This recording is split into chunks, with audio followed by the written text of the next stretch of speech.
A Concellería de Cultura e a Concellería de Turismo reforzan a programación lúdica do verán do Carballiño, co obxectivo de que a veciñanza e os miles de visitantes que cada verán se achegan ao municipio desfruten da arte e da cultura na rúa. O verán cultural inclúe máis de 50 actividades de música, teatro, fotografía e cine dirixidas a público de todas as idades. Comeza a programación xa este sábado día 5 co concerto de Celtia Eirevire, que é quen inaugura tamén o ciclo do ciclo de música feito no Carballiño, un festival que conta con varios grupos tamén da nosa vila e que está espallado tanto nos días como nos espazos do Carballiño. Tamén mañá ou domingo será a convivencia familiar de Special Olympics, que tamén convivirá tamén con outra xornada que será unha novedade, que neste caso é un evento para os máis creativos, que será unhas Olimpiadas na zona de Veracruz que se van celebrar este domingo, onde tamén haberá unha food truck para tamén achegar aos máis cativos a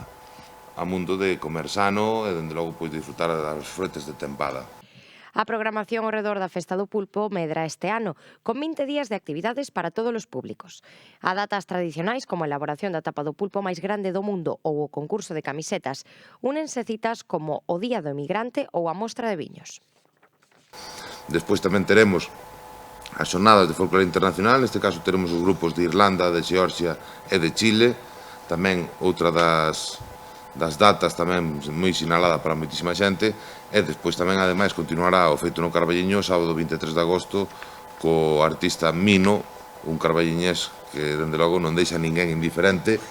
e habrá outras actividades como de animación a lectura, tamén teremos outras actividades como do eido da fotografía, teremos tamén